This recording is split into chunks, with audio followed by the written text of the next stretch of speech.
So if you think about the technical lens, the human lens, the innovation lens, and what's happening with digital transformation the next couple of years, and how important is that sort of, what they say when you're doing college applications, right? That pointiness around industry versus, sort of generalization at the technology layer or the platform level. Are there any sort of thoughts or predictions, in some of the spaces that we've talked about that are top of mind for you? Yeah, I really think that transformation and innovation are going to all focused around data and that data exploitation.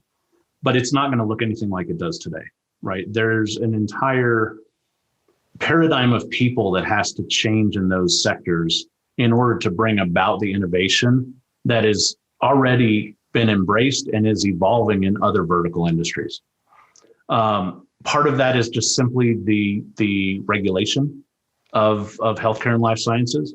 But that can't be all of it, because you look at what's going on in fintech, which is just as highly regulated, or DoD and aerospace is just as highly regulated, but they're making these tremendous strides in innovation.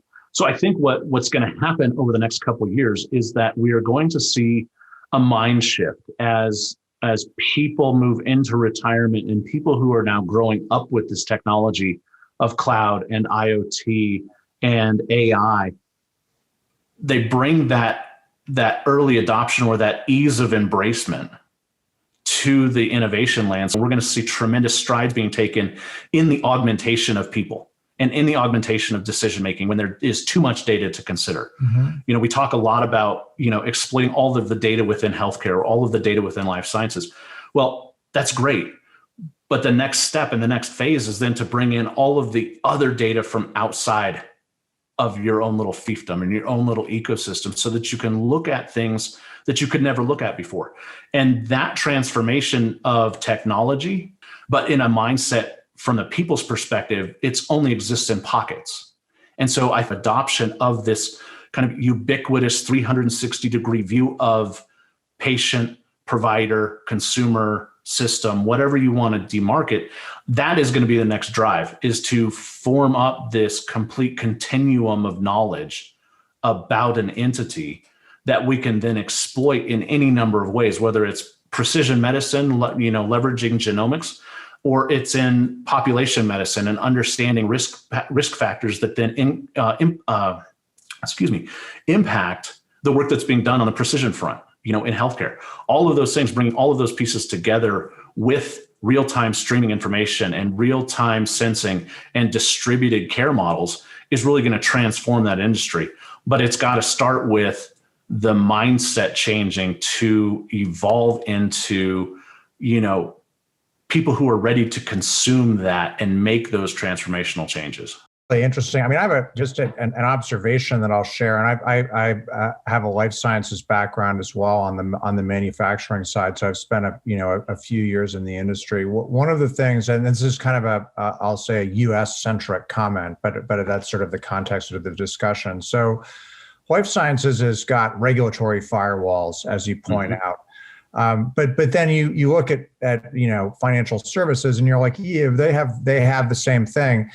There's something in healthcare economics and implicit financial firewalls that slow down the pace of technical innovation. So without kind of finger pointing, I think it wouldn't be outrageous to suggest that the way that healthcare economic system is established today, there actually are disincentives to data interoperability.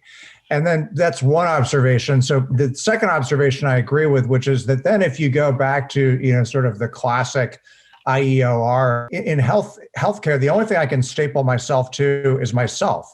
I'm the unit of work. So I think that your population demographics motivation for maybe that's the breakthrough where, we as professional consumers of healthcare, which we all care passionately about, we actually have to be the catalyst as humans to break through those artificial firewalls. So to your latter point, I think that you're absolutely see what we should be driving for, especially as consumers, is to be the managers of our own data in the healthcare space. No Yes. longer should the IDNs and the hospital systems and the academic research facilities be the shepherds and stewards and curators of our data. Rather, we should be the stewards of our data ourselves. That way, the whole paradigm shift and monetary shift that you alluded to in your former comment about the difficulty of, the fiscal models and the compensation models in healthcare, that then starts to change kind of dramatically as you shift the nexus of ownership in healthcare. Now we can start looking at better optimization and better efficiencies, which is what we should be looking at in healthcare anyway, right? We know that the paradigm between, Hippocratic oath and compensation by the federal government or the payer sect are typically in conflict with one another. But as we look at this and as we look at the way that you can apply data and apply the information that the system has, driving efficiencies should negate all of that. It should be to the point of being able to drive efficiencies and effectiveness by introducing augmentative technologies should get us past that point, right? I hate that excuse. I hate the excuse of, hey, we're trying to drive OpEx up by leveraging our CapEx models and doing all of these other things to make sure that, our fiscals look right. Well, doing that by pushing more people through the door is one way to do it. The other way to do it is by streamlining internal processes and by leveraging the data that we already have and the analytics that we already have. We can really start to streamline things to the tunes of millions of dollars a year just by looking at simple use cases across the ecosystem of healthcare. So by bringing together then that internal look on optimization and efficiency and transitioning to a consumer-owned data model, I think we'll actually see more transformation in the healthcare space than we have in the past 100 years. I think you're spot on, and it's going to be really fascinating to watch this evolve because it's sort of like I think the same as you do. It's sort of like the constellation. There are points of light in the constellation, right? I can't quite see the mythical figure yet, but it's emerging slowly over time. And I think that this idea of the professional consumer of your own health data, being the manager and accountable for that, and then I think that's got to be a wedge in changing something about the economic model in a way that's then a force multiplier to all of the operational efficiency and sort of EBITDA and growth lens for anyone who's working in any, in payer, provider, or on the manufacturing side. So I think all the pieces are coming into focus, and I think that like so many things, data is going to be critical. I mean, CMS has come out with their ruling on interoperability and data sharing and all of those things. All of those pieces now start, to your point, aligning into those constellations. We just simply haven't brought them all together yet. Yeah.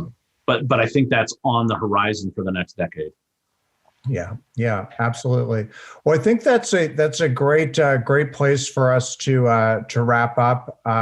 Can people find you online, Ray, if they'd like to connect with you?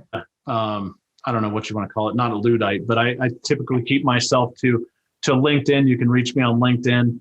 I've got a blog running around that you can find via LinkedIn as well. And that's the best way to hit me up. Really a fascinating conversation. Terrific to meet you. Again, for our audience, my guest today was Ray Deiotte, CDO, excuse me. He's waiting for the promotion of NetApp. And you can find additional interviews in the podcast series at cdomagazine.tech. Thanks again, Ray, and hope you have a terrific day. Thanks, Chris. You too.